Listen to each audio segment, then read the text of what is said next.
नमस्कार साथियों, future classes YouTube channel पर आप सभी का स्वागत है। आज जो हम डिस्कशन करेंगे वो ऑफिसर एकेडमी टीम के द्वारा लिखित पुस्तक NCERT 360 डिग्री क्लास 6 to 12 विज्ञान। तो इसी बुक से आज जो है कि क्लास 9th का अध्याय 6 का डिस्कशन करेंगे, जिसका नाम है उत्तक। और जो भी साथी इससे पीछे का क्लास नहीं देखे हैं वो सभी साथी प्ले लिस्ट में जा कर के क्लास को देख सकते हैं। और जो भी साथी करेंट अफेयर्स और घटना चक्र बुक का टेस्ट देना चाहते हैं वो सभी साथी टेलीग्राम ग्रुप से जुड़ जाइए। टेलीग्राम ग्रुप का लिंक कमेंट बॉक्स में मिलेगा। तो चलिए आज की कक्षा को प्रारंभ करते हैं। तो पहला क्वेश्चन में कह रहा है कि तंत्रिका कोशिकाएं कौन से संदेशों की वाहक होती है। ये तंत्रिका जो कोशिका हमारा होता है वो कौन कौन से संदेश का वाहक होता है। ठीक है, तो पहला कथन में दिया है रक्त और ऑक्सीजन का। तो तंत्रिका कोशिका जो है कि रक्त और ऑक्सीजन का वाहक होता है, तो ये भी सही है। और दूसरा कथन में दिया है भोजन और हार्मोन्स का, तो ये भी सही है, यानी तंत्रिका कोशिका भोजन और हार्मोन्स का भी संदेश वाहक होता है और अपशिष्ट का भी होता है। तो इस प्रकार हमारा आंसर हो जाएगा डी, उपर्युक्त में से सभी। अब डिस्कशन में दिया गया है कि बहुकोशिकीय जीवों में लाखों कोशिकाएं होती है। इनमें से अधिकतर कोशिकाएं कुछ ही कार्यों को संपन्न करने में सक्षम होती है। प्रत्येक विशेष कार्य कोशिकाओं के विभिन्न समूहों द्वारा किया जाता है। कोशिकाओं के ये समूह एक विशिष्ट कार्य को ही अति दक्षतापूर्वक संपन्न करने के लिए सक्षम होते हैं। मनुष्य में पेशीय कोशिका फैलती और सिकुड़ती है, जिसमें गति होती है। यानी पेशीय कोशिका में क्या होता है, तो वो फैलता है और सिकुड़ता है और उसमें क्या होता है, गति होता है। तंत्रिका कोशिकाएं संदेशों की वाहक होती है। रक्त, ऑक्सीजन, भोजन, हार्मोन और अपशिष्ट पदार्थों का वहन करता है। यानी तंत्रिका कोशिका जो है रक्त, ऑक्सीजन, भोजन, हार्मोन और अपशिष्ट पदार्थों का वहन करता है। अब नेक्स्ट क्वेश्चन है 2। इसमें कह रहा है कि तने की परिधि या मूल से वृद्धि कारण होती है। तो क्या कारण होती है, तो पार्श्व विभव द्योतक होता है। तो हमारा आंसर हो जाएगा बी। डिस्कशन में दिया गया है कि परोह के शीर्षस्थ विभव ज्योत की जड़ों एवं तनों की वृद्धि करने वाले भाग में विद्यमान रहता है तथा उनकी लंबाई में वृद्धि करता है। तने की परिधि या मूल में वृद्धि पार्श्व विभव ज्योत की यानी कैम्बियन के कारण होती है। अब नेक्स्ट क्वेश्चन है 3। इसमें कह रहा है कि पत्तियों के आधार में या टहनी के पर्व के दोनों ओर उपस्थित विभव ज्योत की है। तो क्या है, तो अंतर्विष्ट विभव ज्योतक है। तो हमारा आंसर हो जाएगा डी। करें अंतर्विष्ट विभव ज्योतक पत्तियों के आधार में या टहनी के पर्व यानी इंटरनोड के दोनों ओर उपस्थित होते हैं। अब नेक्स्ट क्वेश्चन है 4। इसमें कह रहा है जब कोशिकाएं विभाजित होने की शक्ति को खो देती है तो इसको क्या कहते हैं, तो इसको कहते हैं अस्थायी उत्तक। तो हमारा आंसर हो जाएगा सी। कह रहा है विभव ज्योतक द्वारा बनी कोशिकाओं को क्या होता है, ये एक विशिष्ट कार्य करती हैं और विभाजित होने की शक्ति को खो देती हैं, जिसके फलस्वरूप वे अस्थायी उत्तक का निर्माण करती है। यानी जब जो है कि कोशिकाएं विभाजित होने की शक्ति को खो देंगे तो हम उसको क्या बोलेंगे, अस्थायी उत्तक बोलेंगे। इस प्रकार एक विशिष्ट कार्य करने के लिए अस्थायी रूप और आकार लेने की क्रिया को विभेदन कहते हैं। विभव ज्योतक की कोशिकाएं विभाजित होकर के विभिन्न प्रकार के अस्थायी उत्तक का निर्माण करती है। अब नेक्स्ट क्वेश्चन है 5। इसमें कह रहा है कि ऑक्सीजन किसके द्वारा अवशोषित होती है। तो ऑक्सीजन किसके द्वारा अवशोषित होती है, तो रक्त के द्वारा होता है। तो हमारा आंसर हो जाएगा ए। डिस्कशन में दिया गया है सांस लेते समय हम ऑक्सीजन लेते हैं, यह ऑक्सीजन कहाँ जाती है, यह फेफड़ों के द्वारा अवशोषित की जाती है तथा रक्त के साथ शरीर की सभी कोशिकाओं तक पहुँच जाती है। कोशिकाओं को ऑक्सीजन की आवश्यकता क्यों होती है। माइटोकॉन्ड्रिया का कार्य इस प्रश्न के हल करने के लिए एक संकेत देता है, जिसके बारे में हम पहले पढ़ चुके हैं।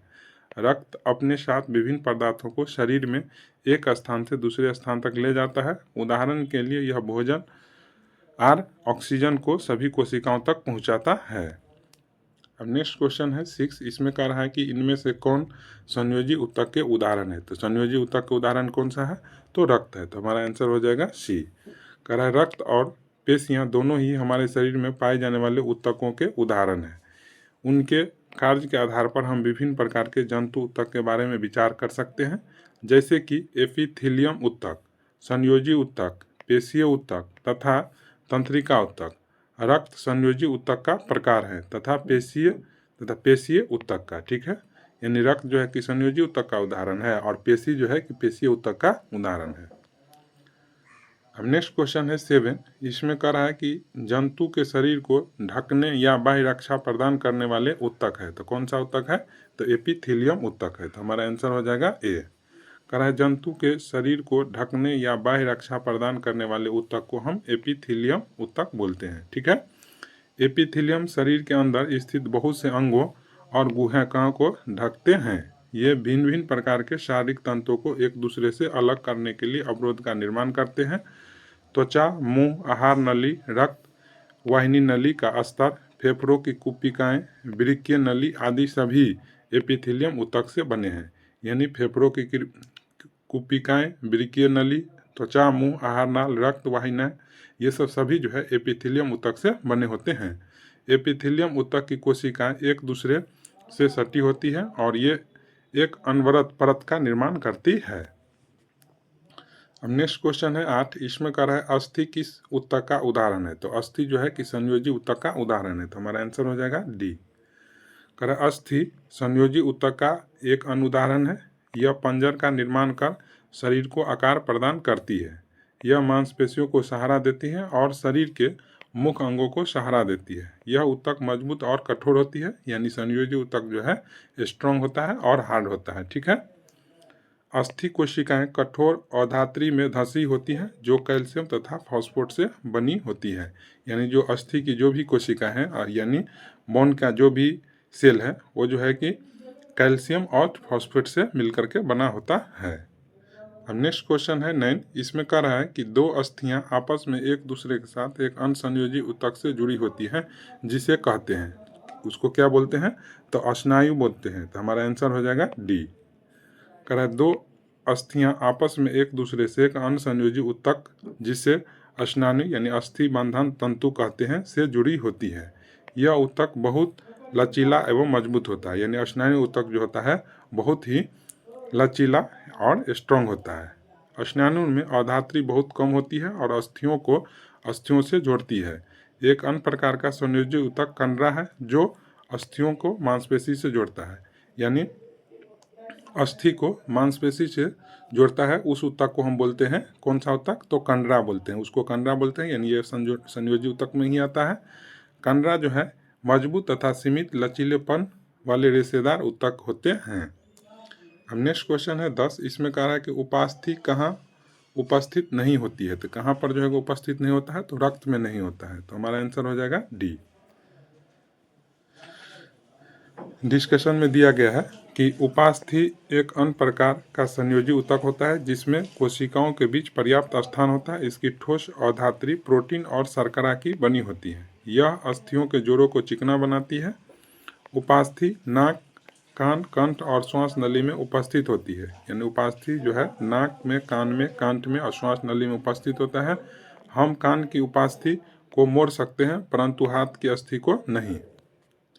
नेक्स्ट क्वेश्चन है 11। इसमें कह रहा है निम्नलिखित में से कौन सा कथन जो है कि सत्य है? ठीक है। कह रहा है पेशीय ऊतक लंबी कोशिकाओं का बना होता है। तो सही है। पेशीय ऊतक हमारे शरीर में गति के लिए उत्तरदायी है। तो ये भी सही है।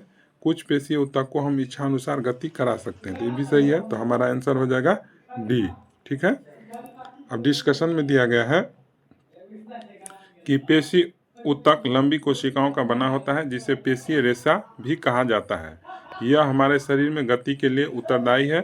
पेशियों में एक विशेष प्रकार की प्रोटीन होती है जिसे सिकुड़ने वाले प्रोटीन कहते हैं, जिसे संकुचन एवं प्रसार के कारण गति होती है। कुछ पेशियों की हम इच्छा अनुसार गति करा सकते हैं, जैसे कि हाथ और पैर में विद्यमान पेशियों को हम अपनी इच्छा अनुसार आवश्यकता पड़ने पर गति करा सकते हैं या उनकी गति को रोक सकते हैं। इस तरह की पेशियों को ऐच्छिक पेशी कहा जाता है। यानी हम जिस पेशीय ऊतक से अपने मतलब हाथ और पैर की उंगली को इच्छानुसार गति करा सकते हैं या रोक सकते हैं, तो इस तरह के जो पेशी होता है उसको हम ऐच्छिक पेशी बोलते हैं, ठीक है। इन पेशियों को कंकाल भी पेशी भी कहा जाता है। यानी जो पेशीय होता है उसको हम जो है कि पेशी को कंकाल पेशी भी कहते हैं, क्योंकि ये अधिकतर हड्डियों से जुड़ी होती है तथा शारीरिक गति में सहायक होती है। सूक्ष्मदर्शी से देखने पर यह पेशी हल्के तथा गहरे रंगों में एक के बाद एक रेखाओं या धारिकों द्वारा प्रतीत होता है। इस कारण इसे रेखीय पेशी भी कहते हैं। इस ऊतक की कोशिका लंबी बेलनाकार शाखा जैसे बहुनाभीय होती है। अब नेक्स्ट क्वेश्चन है 12। इसमें कह रहा अनैच्छिक पेशी किसमें पाया जाता है, तो किसमें पाया जाता है, तो आँख की पालक में, मूत्रवाहिनी में, फेफड़ों की श्वास नली में, उपर्युक्त सभी। तो हमारा आंसर हो जाएगा उपर्युक्त सभी, यानी अनैच्छिक पेशियाँ जो है आँख की पालक में पाई जाती है, मूत्रवाहिनी में पाई जाती है और फेफड़ों के श्वास नली में पाई जाती है। तो इसीलिए हमारा आंसर हो जाएगा डी। अब डिस्कशन में दिया गया है कि आहार नाली में भोजन का प्रवाह या रक्त नालिका का प्रसार एवं संकुचन जैसी गतियाँ ऐच्छिक नहीं है। इन गतिविधियों को हम स्वयं संचालित नहीं कर सकते हैं, अर्थात हम इन गतियों को इच्छानुसार प्रारंभ या बंद नहीं कर सकते हैं। चिकनी पेशियां अथवा अनैच्छिक पेशियां इनकी गति को नियंत्रित करते हैं। ये आँख की पलक, मूत्रवाहिनी और फेफड़ों की श्वास नली में भी पाया जाता है। कोशिकाएं लंबी और इनकी आखिरी सिरा नुकीला होता है। यह एक केंद्रीय होती है, इसमें आरेखीय पेशी भी कहा जाता है। अब नेक्स्ट क्वेश्चन है 13। इसमें कह रहा है कार्डिक यानी हृदय पेशी का उदाहरण है, तो हमारा आंसर हो जाएगा डी यानी हृदय। डिस्कशन में दिया गया है कि हृदय की पेशी जीवन भर लयबद्ध होकर के प्रसार एवं संकुचन करती है और इन अनैच्छिक पेशियों को कार्डिक हृदय पेशी कहा जाता है। अब नेक्स्ट क्वेश्चन है 14। इसमें कह रहा है कि निम्नलिखित में से सही कथन का चयन करें, ठीक है। कह रहा है तंत्रिका ऊतक की कोशिकाएं बहुत शीघ्र उत्तेजित होती है, तो सही है। मस्तिष्क, मेरुरज्जु तथा तंत्रिकाएं सभी तंत्रिका ऊतकों की बनी होती है, तो ये भी सही है। तंत्रिका ऊतक की कोशिका को तंत्रिका कोशिका या न्यूरॉन कहा जाता है, तो ये भी सही है। तो हमारा आंसर हो जाएगा डी उपर्युक्त में से सभी। डिस्कशन में दिया गया है कि सभी कोशिकाओं में उत्तेजना के अनुकूल प्रतिक्रिया करने की क्षमता होता है, यानी जितना भी कोशिका है उसमें जो है अनुकूल अपनी प्रतिक्रिया करने की क्षमता होता है। यद्यपि तंत्रिका ऊतक की कोशिका बहुत शीघ्र उत्तेजित होता है, लेकिन जो तंत्रिका ऊतक है यानी नर्वस सिस्टम का जो सेल है उसमें जो है कि बहुत शीघ्र उत्तेजित होने की क्षमता होता है। इस उत्तेजना को बहुत ही शीघ्र पूरे शरीर में एक स्थान से दूसरे स्थान तक पहुंचाती है। मस्तिष्क, मेरुरज्जु तथा तंत्रिका सभी तंत्रिका ऊतकों की बनी होती है। तंत्रिका ऊतक की कोशिका को तंत्रिका कोशिका या न्यूरॉन कहा जाता है। न्यूरॉन में कोशिकाएं, केंद्रक तथा कोशिका द्रव यानी साइटोप्लाज्म होते हैं। इसमें लंबे पतले बालों जैसी शाखाएं निकली होती हैं। प्रायः प्रत्येक न्यूरॉन में इस तरह का एक लंबा प्रबंध होता है जिसको हम क्या बोलते हैं, एक्सॉन कहते हैं, तथा बहुत सारे छोटी शाखा प्रबंध होते हैं। एक तंत्रिका कोशिका 1 मीटर तक लंबी हो सकती है, यानी तंत्रिका कोशिका जो है 1 मीटर तक लंबा हो सकता है। बहुत सारे तंत्रिका रेशे संयोजी ऊतक के द्वारा एक साथ मिलकर के एक तंत्रिका का निर्माण करते हैं। इस प्रकार आज का डिस्कशन हो गया। आशा करते हैं आप सभी साथियों को अच्छा लगा होगा। अच्छा लगा हो तो चैनल को सब्सक्राइब कीजिए, लाइक कीजिए, अपने दोस्तों के पास शेयर कीजिए। धन्यवाद।